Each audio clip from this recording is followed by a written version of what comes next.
Escúchame. Dicen que el Imperio Otomano era invencible, una marea negra que devoraría Europa.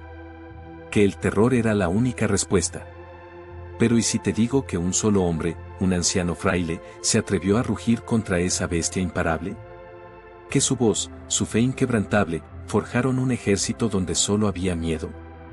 Esta no es solo una historia, es la prueba de que lo imposible es una falacia. Quédate, porque aquí, la fe desafió al acero. Amigos, si pensaban que el pánico era el final de la historia, permítanme decirles que estaban muy equivocados. Aquel rugido de león que les conté, ese atisbo de un fraile que se atrevía a desafiar lo impensable, era solo el prólogo. Porque, créanme, lo que vino después no fue un acto de audacia, sino un milagro forjado en la desesperación y alimentado por una fe que hoy nos parece casi de ciencia ficción. Constantinopla había caído. Un baluarte milenario, el orgullo de la cristiandad oriental, había sido engullido por las fauces otomanas. No era solo una ciudad, ¿saben? Era un símbolo, un grito ahogado que resonaba en cada catedral, en cada pueblo de Europa. Y ese grito era de terror. Un terror frío, que te paralizaba hasta los huesos. El sultán Mehmed II, el conquistador, no era ya una amenaza lejana, era una realidad palpable, que se cernía como una sombra gigantesca sobre todo el continente. Imagina la escena, colega. Reyes y príncipes, acostumbrados a sus intrigas palaciegas, se miraban los unos a los otros con los ojos vidriosos, buscando soluciones que no llegaban. Había concilium, discusiones, promesas vacías, pero pocos, muy pocos, estaban dispuestos a ponerse en la línea de fuego contra un imperio que parecía invencible. La gente común, los labriegos, los artesanos, los mercaderes, esos sí que estaban jodidos.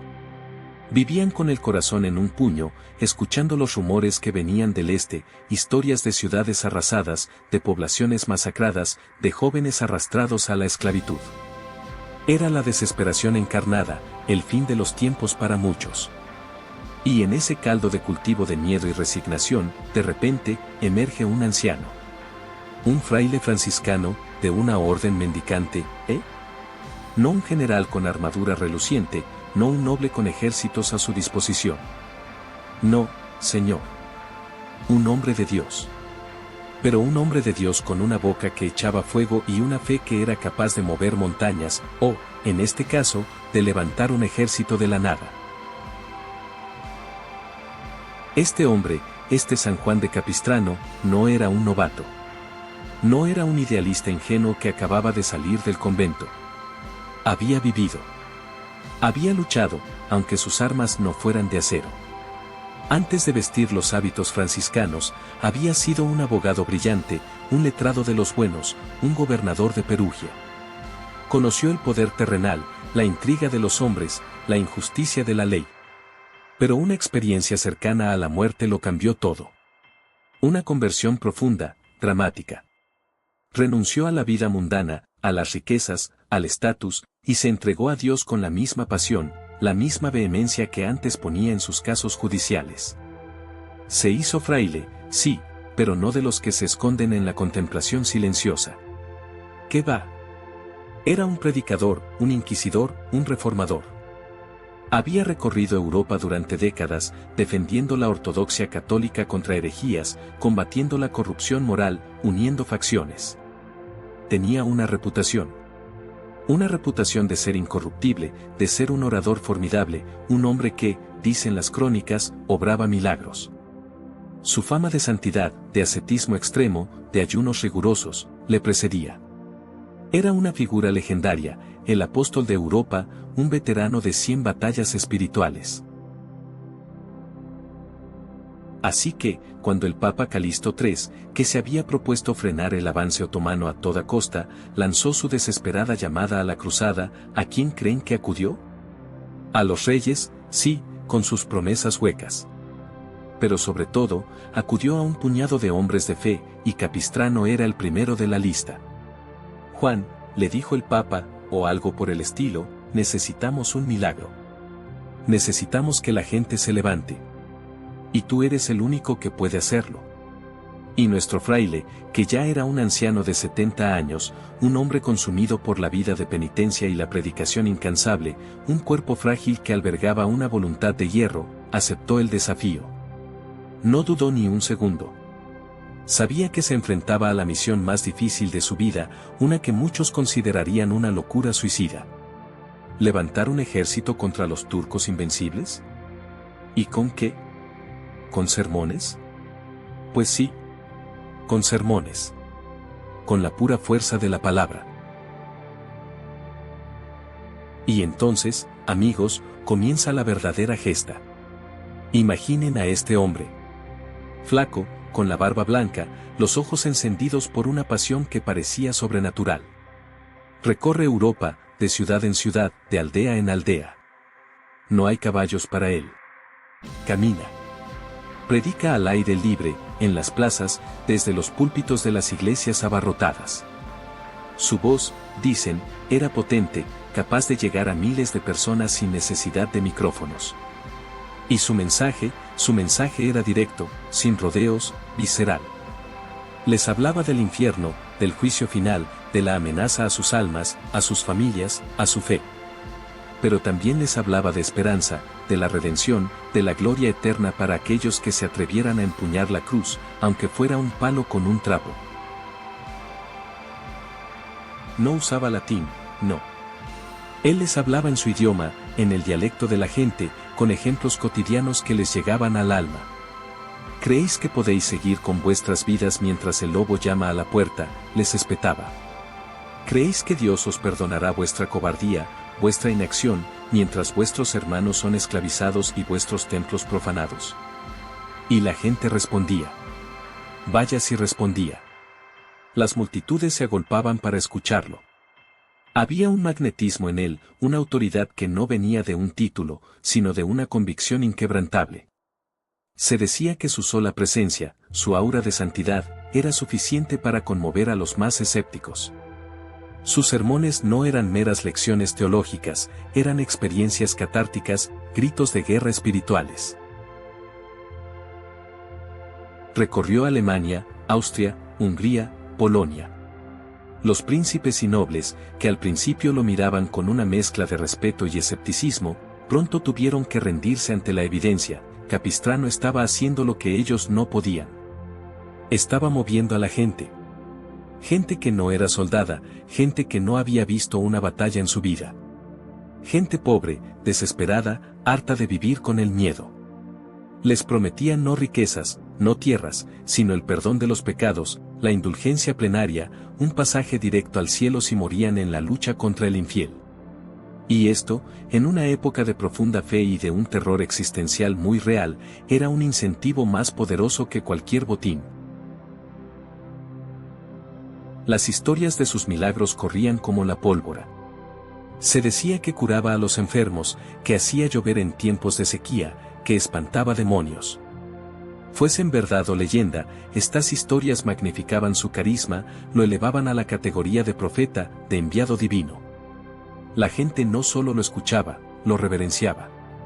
Y lo más importante, lo seguía. ¿Entienden la magnitud de esto?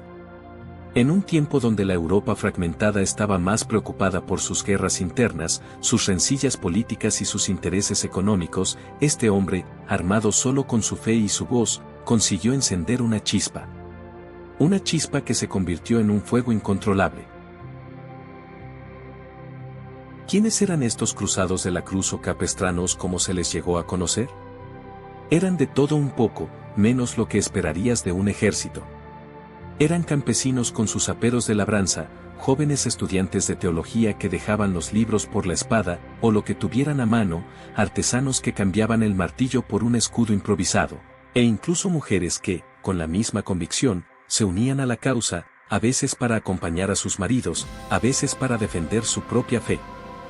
No tenían uniformes, ni armaduras de caballería pesada, ni arcos de élite, ni ballestas sofisticadas. Muchos venían armados con lo que podían encontrar: guadañas, horcas, palos afilados, y alguno que otro con alguna espada vieja heredada. No tenían experiencia militar, no sabían de estrategias, de formaciones de combate.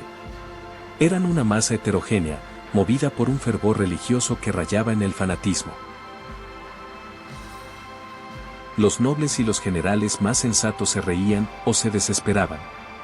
Un ejército de chusma, decían. Una turba de fanáticos. Pero Capistrano no se inmutaba.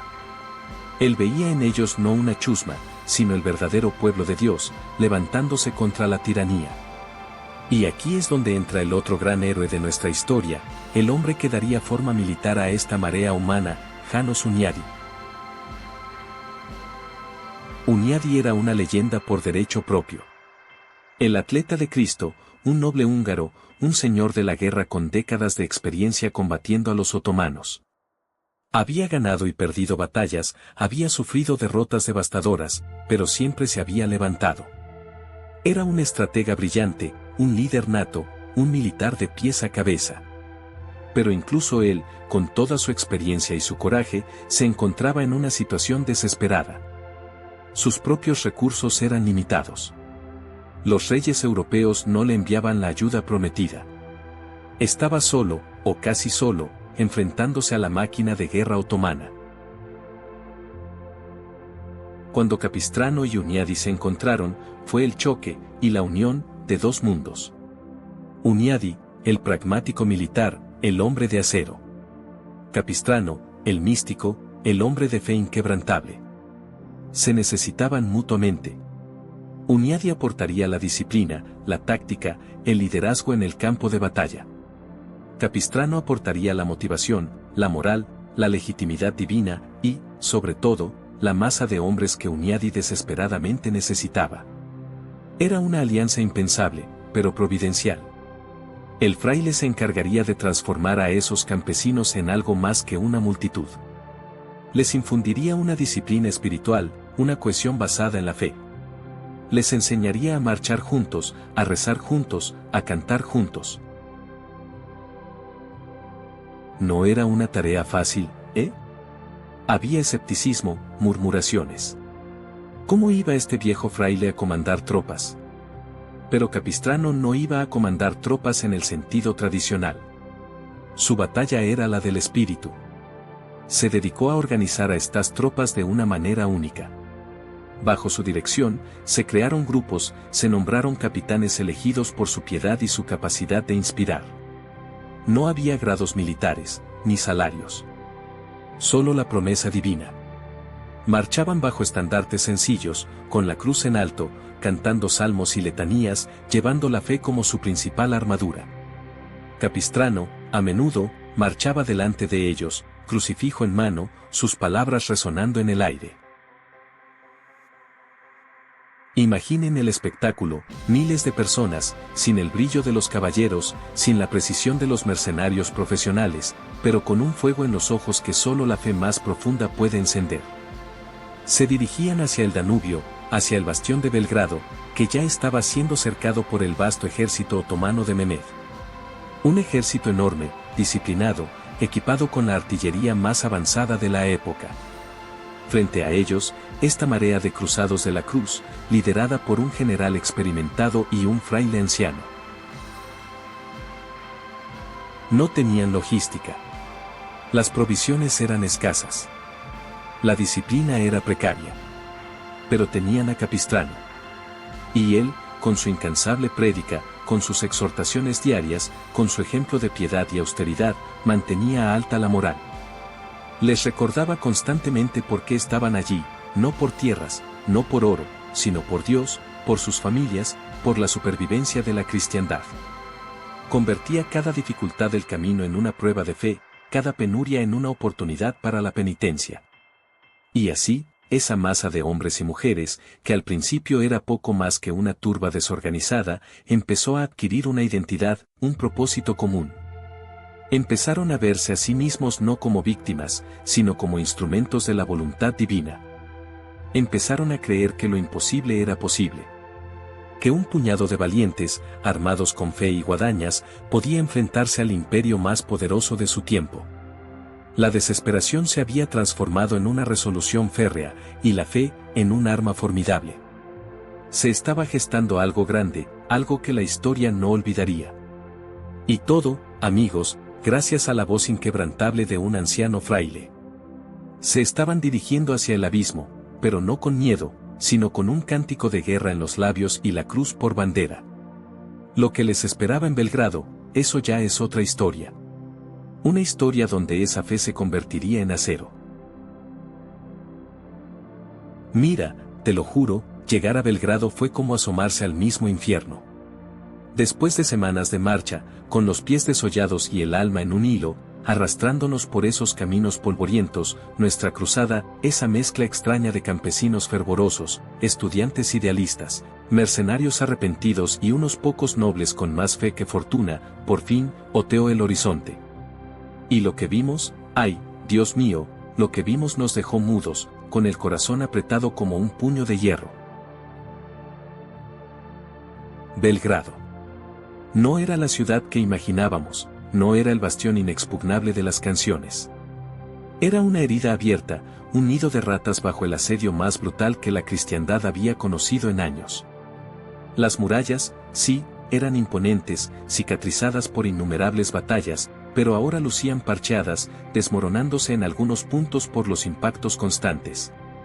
El aire lo recordaré siempre, pesado, denso, cargado con el olor a pólvora quemada, a miedo, a la promesa inminente de la muerte. Y el sonido no era el tañido de campanas, no era el murmullo de la vida. Era el eco sordo de los cañones otomanos, un latido monstruoso que anunciaba el fin.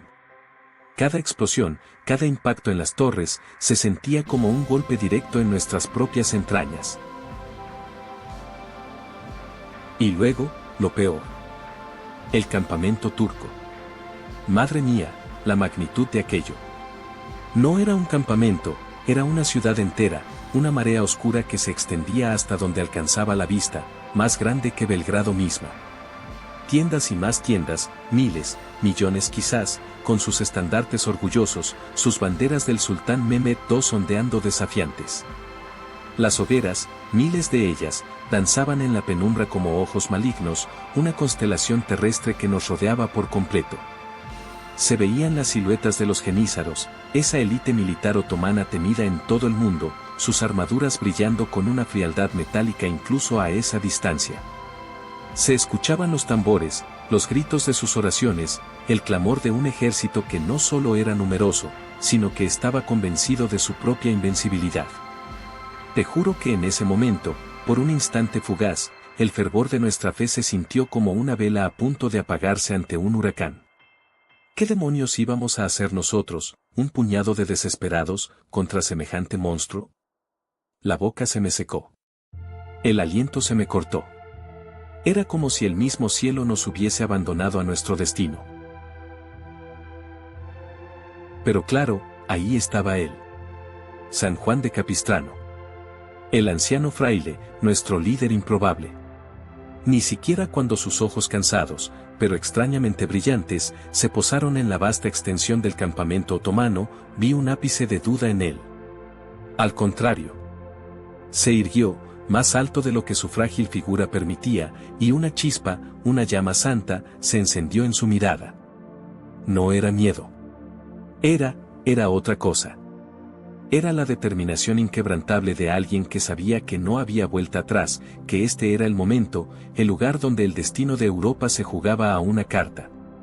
Él había movido montañas para llegar aquí, había encendido la chispa de la fe en corazones marchitos.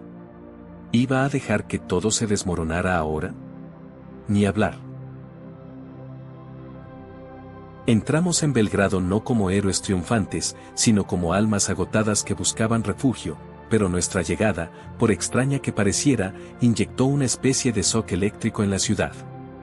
Imagínate el panorama, dentro de los muros, la gente estaba al límite. Meses de asedio habían mermado las fuerzas, habían secado las esperanzas.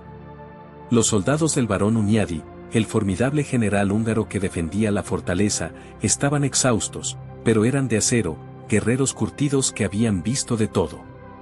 Pero incluso ellos, te lo digo, sentían el peso de la desesperación. Cada día, las brechas en las murallas se hacían más grandes, la moral más baja. La comida escaseaba, las enfermedades empezaban a hacer estragos. Estaban arrinconados. La muerte les respiraba en la nuca. Cuando Hunyadi y Capistrano se encontraron, la tensión era palpable. Era como ver chocar dos mundos, dos fuerzas titánicas. Hunyadi, un hombre de guerra, un estratega militar consumado, un lobo viejo con cicatrices que contaban historias de 1000 batallas. Su mirada era escrutadora, pragmática, midiendo a este fraile anciano que había llegado con una horda de cruzados armados más con rosarios y guadañas que con espadas y escudos. ¿Qué demonios iba a hacer este predicador en el fragor de una guerra de asedio, una guerra de ingenio, de logística, de sangre y acero? Se le veía en los ojos la pregunta: monje, ¿quién eres tú y qué traes a mi guerra? Pero Capistrano, mira, Capistrano no era un monje cualquiera. Era un fuego andante. Y no vino con tácticas militares, no. Vino con algo mucho más potente en ese momento, vino con fe. Y no una fe pasiva, de rezos en silencio. No, no. Era una fe militante, una fe que empujaba, que rugía, que no conocía el miedo. Su voz, que había conmovido a ciudades enteras y movilizado a miles, no perdió ni un ápice de su poder entre los muros de Belgrado. Desde el primer momento, Capistrano no se quedó rezando en una iglesia. ¿Qué va? Él subió a las murallas. Sí, a las mismas murallas donde volaban las piedras y las flechas. Anduvo entre los soldados, entre los ciudadanos, sus ojos azules escrutando cada rostro, sus manos extendiéndose para tocar, para bendecir. No hablaba de estrategia de flanco o de contraminas. Hablaba del Dios de los ejércitos, del protector de la cristiandad, de la justicia divina. Y lo hacía con una convicción que era, a la vez, reconfortante y aterradora. Mira, Capistrano entendió algo crucial que Hunyadi, con todo su genio militar, quizás había subestimado en la magnitud del desespero, que la verdadera fortaleza de Belgrado no eran sus muros, sino el corazón de sus defensores. Si ese corazón se rompía, nada más importaba. Y él se propuso que ese corazón no solo no se rompiera, sino que latiera más fuerte que nunca, con una furia sagrada. Así que, el fraile, nuestro San Juan de Capistrano, se convirtió en algo más. Dejó de ser solo un predicador. Se transformó en el estratega del alma, en el arquitecto de la voluntad. Empezó a infundir coraje, pero no con promesas vacías. Lo hizo con presencia. Con su incansable energía. Se le veía por todas partes, un día arengando a los artilleros, bendiciendo sus cañones como si fueran instrumentos divinos, al día siguiente, consolando a los heridos en el hospital improvisado, hablándoles del martirio glorioso y la recompensa celestial. Su figura, pequeña y encorvada por la edad, se agigantaba en la penumbra. Se movía entre la gente como si no hubiera peligro, como si las balas y las flechas no pudieran tocarlo. Y te lo juro, esa intrepidez era contagiosa. Con los cruzados que había traído, esos campesinos, pescadores y artesanos que nunca habían empuñado una espada en su vida, Capistrano hizo algo asombroso. Los organizó. No como un ejército profesional, claro que no, pero les dio una estructura, un propósito.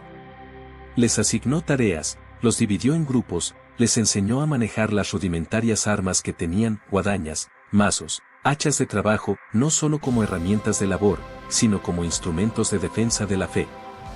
Los instruyó no en tácticas complejas, sino en la ferocidad del espíritu, en la fuerza que viene de la desesperación convertida en una causa justa. Cada estandarte con la cruz, cada cántico de Jesús, Jesús que resonaba en las murallas, no era solo una oración. Era una declaración de guerra, un desafío directo al sultán. Los soldados de Hunyadi, al principio, quizás se reían un poco de esa milicia de Dios. Pero pronto, muy pronto, vieron el efecto. Vieron cómo el fraile tomaba a hombres y mujeres al borde del pánico y los transformaba en defensores resueltos. Vieron cómo su propia fe se reavivaba al escuchar los sermones del fraile, al sentir esa energía magnética que Capistrano desprendía. Las palabras de Capistrano no eran solo consuelo, eran órdenes directas del cielo. Les decía que no luchaban solo por Hungría, ni por Belgrado, sino por la cruz, por la cristiandad entera, por sus almas. Les recordaba las atrocidades del enemigo, no para instigar el odio, sino para encender la chispa de la justa venganza, la necesidad imperiosa de proteger a los suyos. Y en ese proceso, Hunyadi, el pragmático, empezó a entender. Empezó a ver que el fraile Capistrano no era solo un fanático religioso, sino un líder nato, un estratega en un ámbito diferente, pero igual de vital. El viejo general se dio cuenta de que mientras él podía planear la defensa de las murallas, el fraile estaba defendiendo algo mucho más frágil y crucial, la voluntad de resistir. Se formó una alianza extraña y poderosa, el cerebro militar de Hunyadi y el corazón espiritual de Capistrano. Dos hombres de mundos distintos, unidos por una causa que parecía perdida. Capistrano se movía entre los defensores como un torbellino de fe, un huracán de esperanza. No descansaba. Predicaba en las plazas, en los cuarteles, en las brechas humeantes de las murallas. Su voz, aunque ronca por el esfuerzo, resonaba con la autoridad de un profeta. Les recordaba las promesas de la vida eterna, la gloria de los mártires, la protección divina para aquellos que luchaban por la causa justa. Y, mira, la gente le creía. Le creían porque veían en él una fuerza que desafiaba la lógica, una determinación que no se doblegaba ante la abrumadora realidad del asedio. Veían en él a un hombre que no solo les pedía que tuvieran fe, sino que encarnaba esa fe con cada fibra de su ser. Cada vez que un proyectil otomano golpeaba las murallas, cada vez que el rugido de los cañones atronaba los cimientos de la ciudad, Capistrano estaba allí, en primera línea, no blandiendo una espada, sino levantando un crucifijo, una bandera con la imagen de Cristo. Y la gente, sus cruzados, los soldados, los ciudadanos, al verlo, encontraban una nueva fuente de coraje.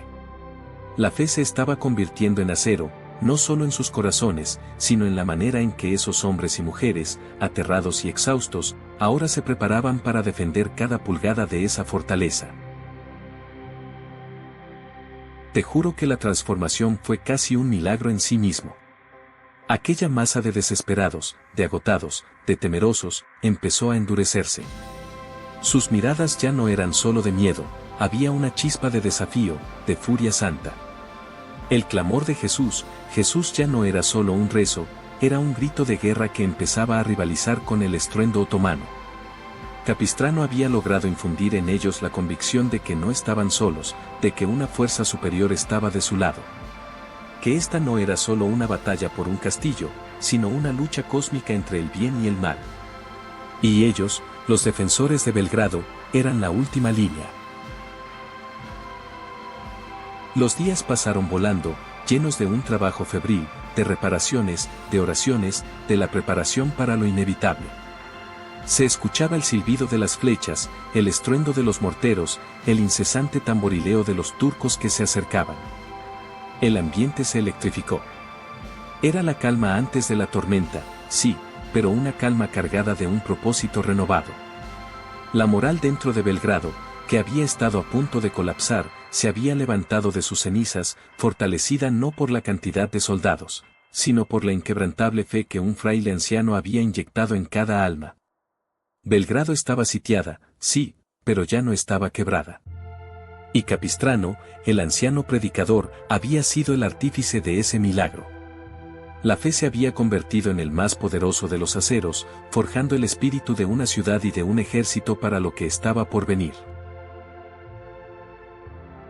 Y ahí estábamos, amigos. Con Belgrado sitiada, la tensión era un nudo en la garganta que no podíamos desatar. El ejército otomano, una marea negra bajo el estandarte de la media luna, se extendía hasta donde alcanzaba la vista. Miles, decenas de miles, una fuerza aplastante que había devorado imperios y triturado reinos. Del otro lado, nosotros, un puñado de defensores valientes, sí, pero también campesinos con orcas y fervor, y el núcleo de Hunyadi, cansado, curtido, pero no roto. ¿Qué podíamos hacer? La lógica gritaba derrota. La razón susurraba rendición. Pero la fe tenía un plan distinto, uno que no entendía de números ni de probabilidades. El fraile, Juan de Capistrano, aquel hombre que había llegado montado en su asno, no era el estratega de salón que se esperaba. ¿Qué demonios? Era el estratega del alma. Había encendido una chispa en cada corazón, una llama que prometía incendiar la oscuridad misma. ¿Me dirás, cómo, un anciano fraile, dirige una batalla? Y yo te respondo, ¿acaso crees que la guerra es solo números y tácticas en un mapa? No, amigo, la guerra, la verdadera guerra, se libra en el espíritu de los hombres. Y Capistrano era un maestro en ese campo de batalla invisible. Él no empuñaba una espada, pero sus palabras eran filos que cortaban el miedo, su presencia un escudo inquebrantable. Los días anteriores al asalto final fueron un infierno de bombardeos incesantes. Las murallas de Belgrado, que habían resistido tanto, empezaban a sangrar piedra y polvo. El tronar de los cañones turcos era el latido constante de la muerte acercándose, un ritmo macabro que parecía dictar el final ineludible. Y en medio de todo ese caos, de ese ruido ensordecedor que te perforaba los huesos, ¿sabes qué se escuchaba? La voz de Capistrano. Incansable. Sus oraciones no eran un lamento pidiendo clemencia, eran un grito de guerra, una afirmación rotunda de que no cederíamos. Sus sermones, no un consuelo pasivo para almas afligidas, sino un acero templado forjando voluntades indomables. Nos hablaba de la pureza de la causa, de la protección divina, de que cada golpe que asestáramos sería un eco de la voluntad de Dios, una manifestación de su justicia. No era solo un fraile. Era un canal, un faro, un auténtico catalizador de una furia santa, una encarnación del fuego que consumiría a nuestros enemigos. Y entonces llegó el día, ese 21 de julio de 1456. El calor era sofocante, el aire denso con el olor a pólvora y miedo, una mezcla nauseabunda que te recordaba dónde estabas y que estaba por venir.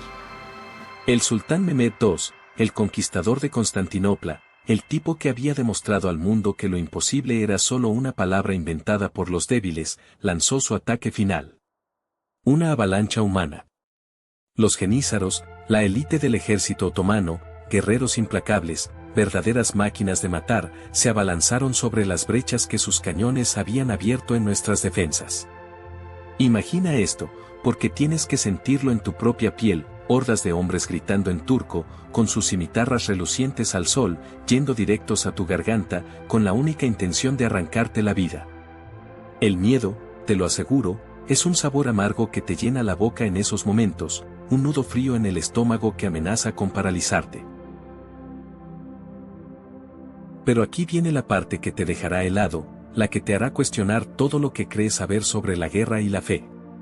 Cuando la desesperación parecía ahogarnos, cuando los gritos de los heridos llenaban el aire y la sangre empezaba a manchar cada centímetro de las murallas, ahí estaba Capistrano. No escondido en la retaguardia, no. En el frente, con su cruz de madera en alto, su figura delgada e improbable silueteada contra el humo y el caos, su voz resonando por encima del clamor infernal de la batalla. Jesús. Jesús. Jesús, era el cántico que elevaba, y con él, miles de voces más se unían, un coro inesperado y poderoso. Campesinos, artesanos, soldados, todos.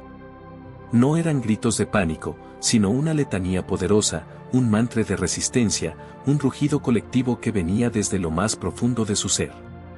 Era un sonido tan extraño, tan fuera de lugar en el infierno de la guerra, que estoy convencido de que descolocó a los turcos. ¿Quiénes eran estos locos que cantaban mientras morían, que parecían invulnerables al terror? Hunyadi, el estratega, el general formidable que ya había enfrentado y vencido a los otomanos en el pasado, sabía que teníamos que romper el asedio desde dentro. Había planeado un contraataque audaz.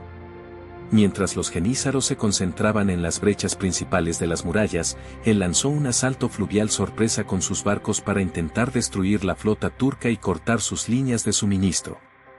Pero el verdadero giro, la chispa que encendió la hoguera y convirtió el miedo en una ira santa, fue lo que pasó en tierra firme, bajo el ojo inquebrantable de nuestro fraile, Capistrano.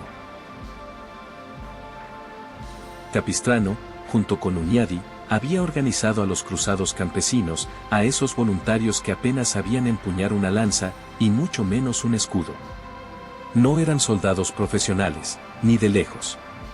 Eran hombres y mujeres de fe, armados con lo que tenían a mano, algunas espadas viejas heredadas, hoces de labranza, incluso simples palos y piedras. Pero tenían algo que los genízaros, en su fría disciplina y su aparente invencibilidad, no comprendían, una convicción fanática, una fe tan arraigada que les hacía despreciar la muerte. Capistrano no les dijo luchad con vuestras armas. Les dijo marchad con Cristo. Y fue una diferencia abismal, una declaración de principios que transformó a simples hombres en guerreros de Dios.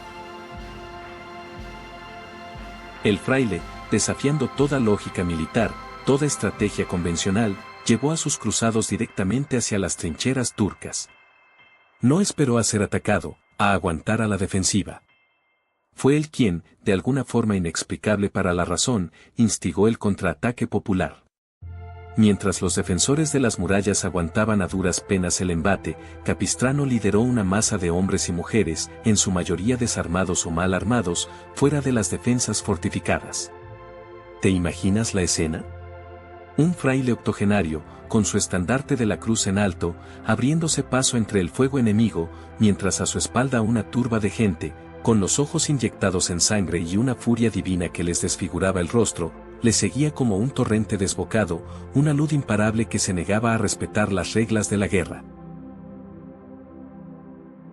Este no era un avance táctico planificado. Esto era pura furia desatada, pura convicción espiritual convertida en un ariete humano, una oleada de fe que arrasaba con todo a su paso.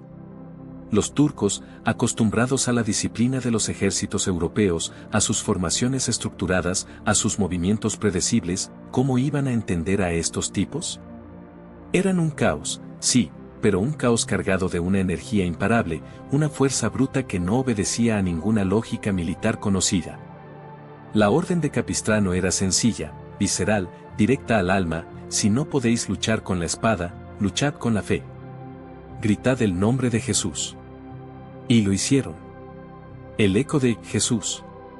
Jesús. Jesús era un muro de sonido que se alzaba sobre el fragor de la batalla, un estandarte sonoro que, estoy convencido, sembró el pánico en las filas otomanas, un miedo atávico a lo desconocido. Los cruzados, en su fervor ciego y su desprecio por el peligro, no se preocuparon por las líneas enemigas, ni por las tácticas de flanqueo o las emboscadas. Simplemente avanzaron, empujados por una fuerza que trascendía su propia voluntad. Fue como si una fuerza invisible los empujara, los guiara en su arremetida. Comenzaron a invadir las posiciones turcas, y aquí es donde la historia se vuelve legendaria, un relato de audacia que desafía la credibilidad. No es que fueran mejores luchadores. Es que su avance, su aparente desprecio por la muerte, su furia incomprensible, desestabilizó por completo al enemigo. Un grupo de ellos, en un arrebato de audacia que podría haber sido su último, sin orden previa, se lanzó sobre los cañones turcos, los mismos cañones que estaban machacando las murallas de Belgrado y sembrando la muerte entre nuestros hombres. Fue una locura. ¿Quién, en su sano juicio, se lanzaría contra la artillería enemiga con una hoz o un palo? Pues ellos. Y lo lograron, por el amor de Dios. Capturaron varias piezas de artillería. Esto no solo fue un golpe táctico que privó a los turcos de su arma más potente, fue un golpe psicológico devastador. Los otomanos, al ver a esos salvajes desorganizados tomando sus cañones, empezaron a dudar. La moral es frágil, incluso para el más curtido de los guerreros, cuando lo que ven desafía toda lógica, cuando lo que enfrentan parece venir de un plano distinto de la realidad. Mientras tanto, en las murallas y en los combates cuerpo a cuerpo más brutales, la lucha era encarnizada, cada pulgada de terreno ganada o perdida se pagaba con sangre. Hunyadi, viendo el efecto sorprendente y devastador de la carga de Capistrano, sabía que era el momento preciso. Era el instante que había estado esperando. Ordenó una salida general. La guarnición, revitalizada por el ejemplo indomable del fraile y sus campesinos, se lanzó con una ferocidad renovada, una energía que había renacido de las cenizas de la desesperación. Ahora eran dos fuerzas, la interna que salía de la ciudad y la externa que irrumpía en el campamento turco, convergiendo en un ataque pinza contra el ejército otomano. El campo de batalla se convirtió en un infierno absoluto de acero chocando contra acero, de sangre manchando la tierra, de gritos de agonía y de furia. Pero el cántico de Jesús, Jesús, Jesús, persistía, un estandarte sonoro que marcaba el avance cristiano, una melodía macabra que resonaba con la muerte. La confusión cundió entre los turcos. Sus líneas empezaron a romperse como cristal bajo un martillo. El sultán Mehmed II, en un intento desesperado por reagrupar a sus hombres, por contener la marea que se los tragaba, se lanzó él mismo al combate, mostrando el valor que le había valido la conquista de Constantinopla. Pero la furia de los cruzados, mezclada con la habilidad y el temple de los soldados profesionales de Hunyadi, era demasiado. La tormenta desatada era imparable. En un momento crucial, el propio sultán fue herido. Una flecha, o quizás un virote de ballesta, encontró su objetivo y lo derribó. La noticia corrió como la pólvora entre las filas otomanas, el sultán ha caído. El invencible Mehmed ha sido herido. Imagina el impacto. El invencible Mehmed, el azote de Europa, la encarnación del poder otomano, herido y al borde de la muerte.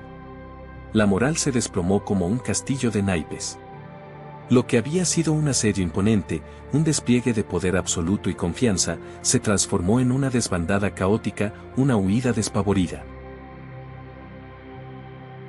Los turcos, desorganizados y desmoralizados hasta la médula, comenzaron a retirarse. Pero esto no fue una retirada ordenada, una maniobra táctica. Fue una huida. Los cruzados, enardecidos por la victoria al alcance de la mano, no dieron cuartel. La persecución fue brutal, implacable. Las trincheras turcas, que habían sido su fortaleza inexpugnable, se convirtieron en su tumba, un laberinto de muerte y desesperación. El campamento otomano, un laberinto de tiendas y suministros, fue invadido, saqueado, destrozado. El caos era total. Los estandartes de la media luna cayeron uno tras otro, las armas fueron abandonadas en el barro, los hombres corrían por sus vidas, arrojando todo lo que les pesaba.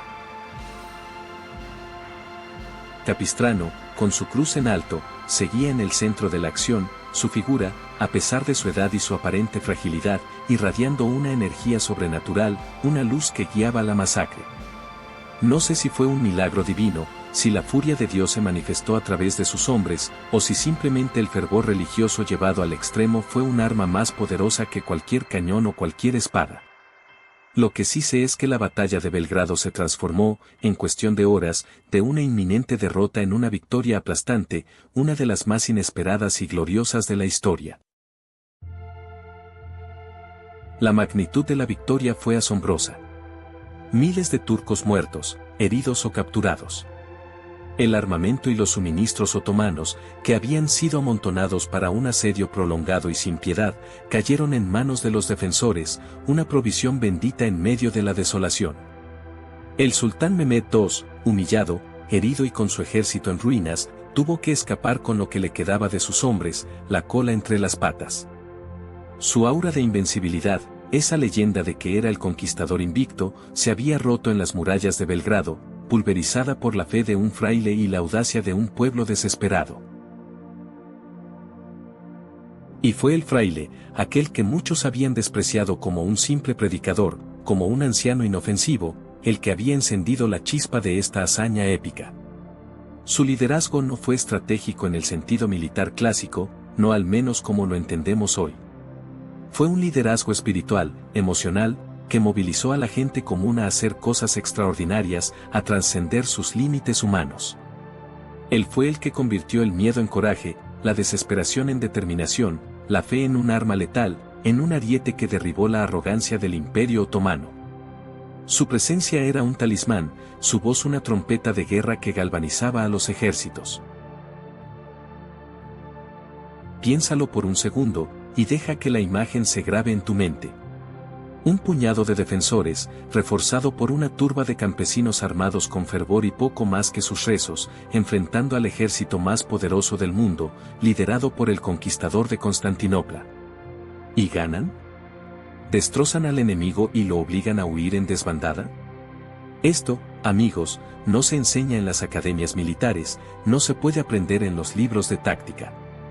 Esto es algo más profundo, algo que toca la fibra misma de la condición humana. Es la demostración de que la voluntad humana, cuando está alineada con una convicción inquebrantable, puede desafiar las leyes de la probabilidad, puede reescribir la historia, puede mover montañas. La batalla de Belgrado no fue solo una victoria militar, fue una victoria moral para Europa entera, un respiro de 70 años ante la expansión otomana que amenazaba con engullir el continente. Se convirtió en un símbolo de resistencia, un faro de esperanza en tiempos oscuros. Y en el corazón de esa resistencia, no había un rey guerrero con su armadura reluciente, ni un príncipe legendario con un ejército de élite, sino un fraile delgado y anciano que creía con todo su ser en el poder inefable de la fe, y que supo transmitir esa fe a los corazones de los más humildes. ¿Fue un milagro? Algunos dirán que sí, que la mano de Dios intervino directamente en el campo de batalla, alterando el curso de los acontecimientos. Otros dirán que fue la astucia de Hunyadi combinada con la locura controlada y el carisma arrollador de Capistrano. Yo, te lo digo de corazón, creo que fue una mezcla de ambas, una sinergia perfecta entre lo divino y lo humano. Porque la fe, cuando es tan intensa, tan visceral, tan desprovista de miedo, se convierte en una fuerza que se asemeja mucho a lo milagroso, que roza lo imposible. Es el motor que te permite hacer lo que creías imposible. Es la voz que te susurra que sigas, que no te rindas, incluso cuando tu cuerpo está a punto de colapsar y tu mente te grita que todo está perdido. Capistrano no era un santo pasivo, de esos que solo rezan en su celda. No, este fraile era una tormenta, un huracán de convicción que arrastraba a miles consigo. Su presencia en el campo de batalla, su cruz ondeando sobre su cabeza, su cántico incesante y resonante, no eran actos simbólicos vacíos. Eran tácticas de guerra. Tácticas que minaron la moral del enemigo hasta pulverizarla y elevaron la nuestra hasta el firmamento, hasta hacernos sentir invencibles. La sangre, la suciedad, el ruido ensordecedor de la batalla, el sabor del miedo y la victoria, todo eso se grabó a fuego en la memoria de los que sobrevivieron a esa jornada épica. Y lo que más recordaban, lo que más contaban y lo que más perduró en el tiempo, era la figura del fraile, imperturbable, omnipresente, liderando con el ejemplo más puro de valor, de entrega y de fe. No era que no tuviera miedo. Era que su fe era más grande que cualquier miedo, que cualquier dolor, que cualquier adversidad. Y eso, mi amigo, es la lección más poderosa que nos dejó esa jornada. Que la furia divina, cuando es canalizada a través de la voluntad humana, es una fuerza imparable. La victoria de Belgrado fue un testimonio vivo de esa verdad inmutable, y el nombre de Jesús, pronunciado en medio del fragor de la batalla, se convirtió en el grito de guerra que cambió el curso de la historia, dándole un respiro a una Europa que ya se veía perdida.